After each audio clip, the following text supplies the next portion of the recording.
You're watching Unrendered on IKTV. I'm Tony Regisford, and my guest is, I nearly said the Honorable, not yet. She was a senator at one point, but I'm speaking to the leader of the Democratic Republican Party, Miss Anesia Baptiste.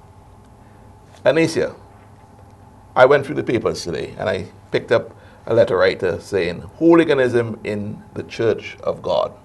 Of course, they're referring to the incident at the funeral of Eduardo Lynch. Okay. What are your views on the whole thing? I'm just going to give you a blank check here with my signature. What are your views? I think the display which took place, which I read about, heard about, etc., because I wasn't there, but from all accounts, you know, video evidence, audio, etc., it was most unfortunate. First of all, I want to take the opportunity to extend my condolences to Miss Shafia London Williams and her family on the passing of their father, Mr. E.G. Lynch, whom I knew, with whom I interacted, and who actually gave me advice when I was a member of the NDP. And it is really unfortunate that a situation like a funeral where a family was grieving the loss of their father was turned into what it was turned into. But you see, it is evident to me that it was planned. I read the comments and what I would call the incitement to that kind of behavior that were put on Facebook by persons who are considered to be mouthpieces for the NDP. I read them days before. Are you putting I saw them the for blame myself. wholly and squarely on the NDP, defeated the NDP for that? Well, I'll put it this way. While when you say defeat of the NDP, I assume you're talking about the leadership. I assume you're talking about the leadership and the leadership hierarchy. All right. Well, one, there was evidence that people were incited to that behavior days before. I am not aware that the leadership, the leader of the NDP, knowing about that, made any call for persons not to go and do that. There was a call for people to boo the Prime Minister if he comes in. There was a call for them to, if he goes up to talk, to get up and boo him and walk out in a noisy manner. Those are words that were used in the incitement on Facebook. And I didn't hear any member of the leadership of the NDP, I could be wrong, call them out and say, don't do that. That is not a position of the NDP. We don't expect that behavior from you at the funeral come Saturday. And then, subsequently, we had membership, we had leadership of the NDP justifying what the people had done. The Honorable Andy Muses himself is on record as answering the Searchlight newspaper in saying that they were exercising their democratic rights. But what, then? Your right ends where my right begins. Wasn't Shafia and her brother, wasn't it their democratic right to have a funeral service in memory of their father without disturbance, where they have to actually be asking people to be quiet, to calm themselves? This is not the place for that. So if the people who were booing and ringing bell and carrying on, if they were exercising their democratic rights, then when Miss London and her brother asked them to stop, were they interfering with the exercising of their democratic rights? And what about their democratic rights? Who wanted a peaceful and quiet funeral? I mean, but let's look this at thing, I brought that in because I wanted to say, in answering your question about blame, that if you don't want blame, then how come you could justify it after?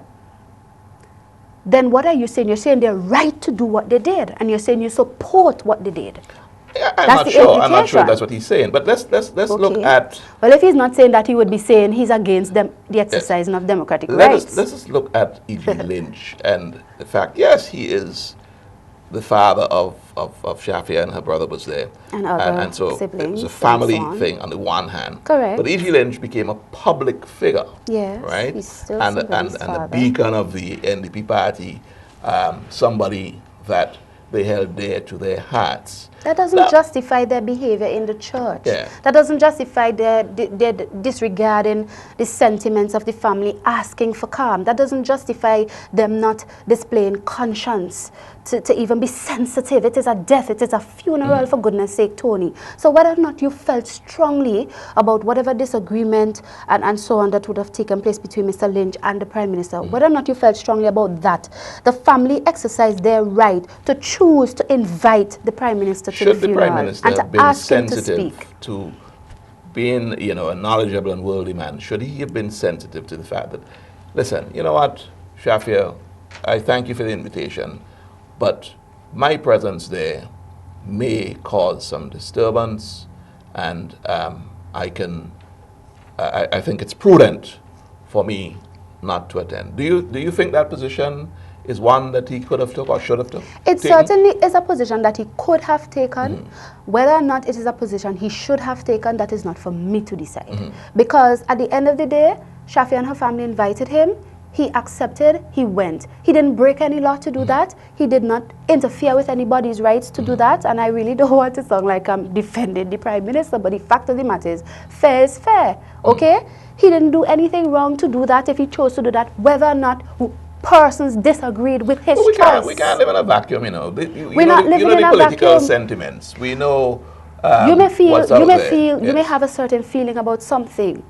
But if it is within the legitimate right and freedom of a person to do it, at the end of the day, even if you feel they shouldn't do it, you can't stop them from doing it. That's the reality. But it doesn't justify that because you didn't feel they should have done it, Right. and they chose to do it, it doesn't justify you doing something that is disturbing, okay, because you felt they shouldn't have done it. It just doesn't justify Is it. the issue really just an issue? Not so much the Prime Minister getting booing and the bell being rung on him and so on. Is it because it just, the fact that it was in a church, is that really what the issue is? That's Well, where we're stuck? for me, it was an issue.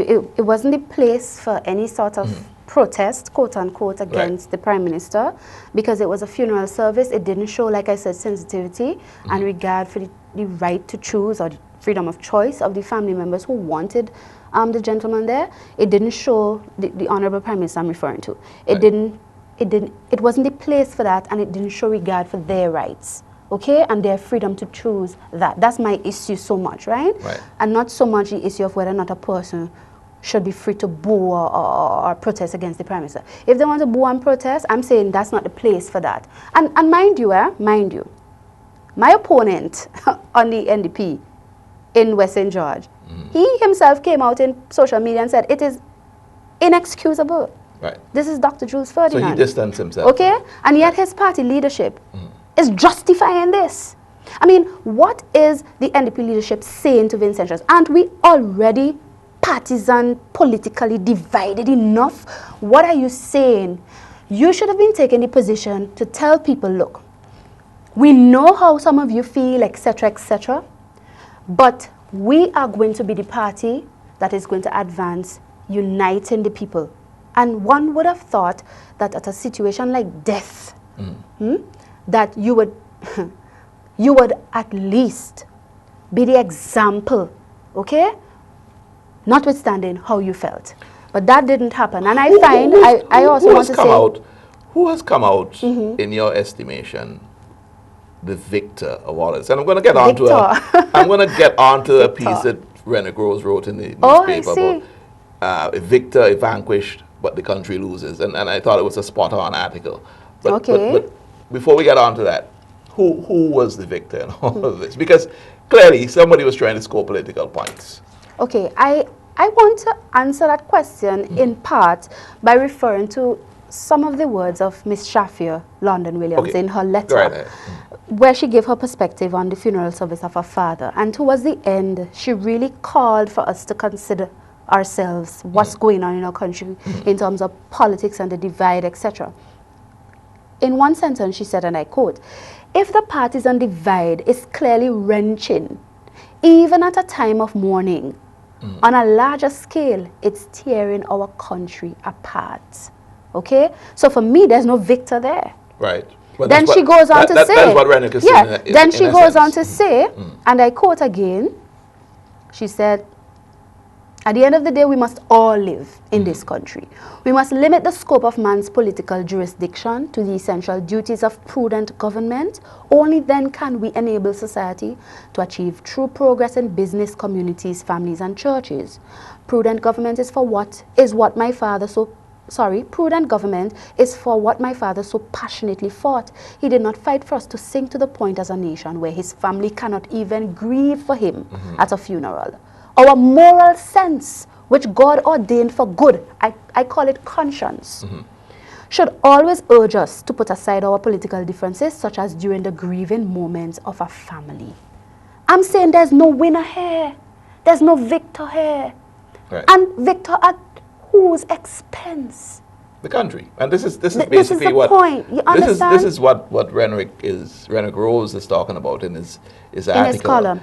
Basically, he's drawing our mind to the fact that we are in this state because we are constitutionally bounded. We're following a constitution that perhaps does not befit us, and it's divisive, and we were left that by our colonizers. But I don't want to get into the details of the constitutional argument, right? Okay. But in essence, what he's saying is that we need to redefine ourselves.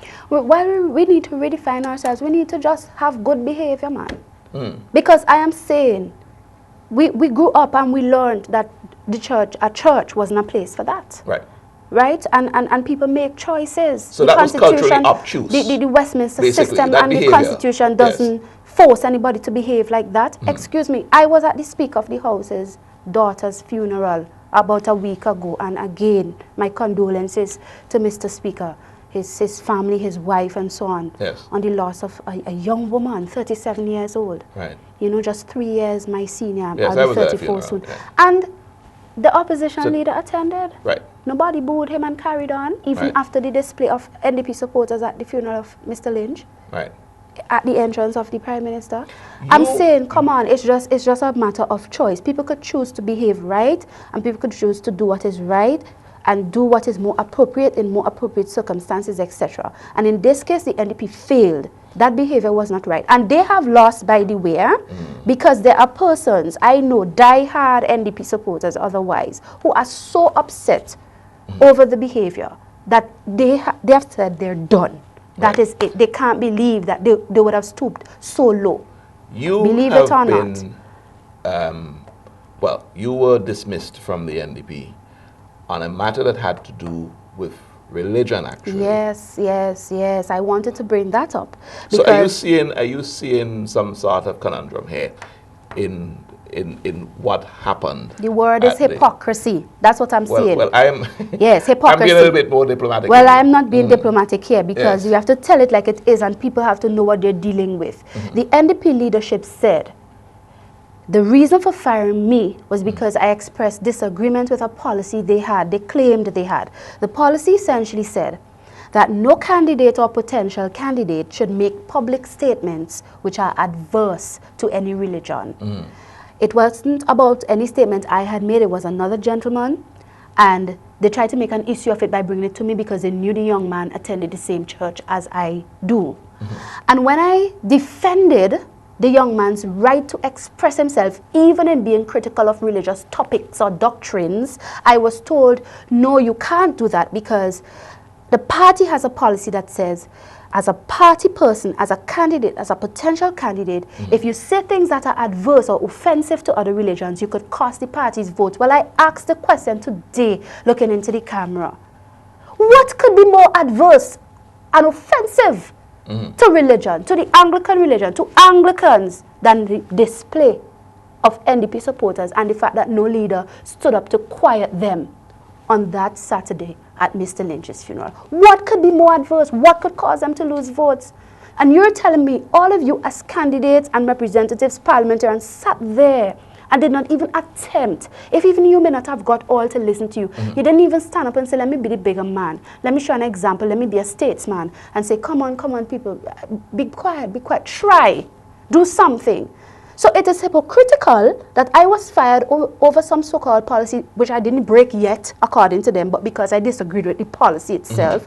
But you have persons there condoning by their silence a display that is clearly adverse to religion, and suddenly it's like they forgot they have such a policy. It's the biggest joke, and it is hypocritical.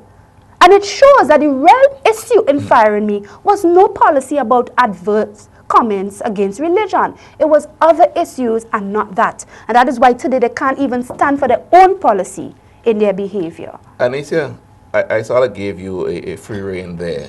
For which I'm grateful. For which I know you're grateful. Yes. But I want to pull the program back in, and sadly we're at the end of the third segment. Okay. So we're going to rein in the third segment, and we're going to go on to some other No problem. issues of the day. Okay. Which again has ULP and NDP stamped on it. So Yes. when we come back. Sure. This is Unrendered on IKTV. We'll be into our final segment when we come back from the break.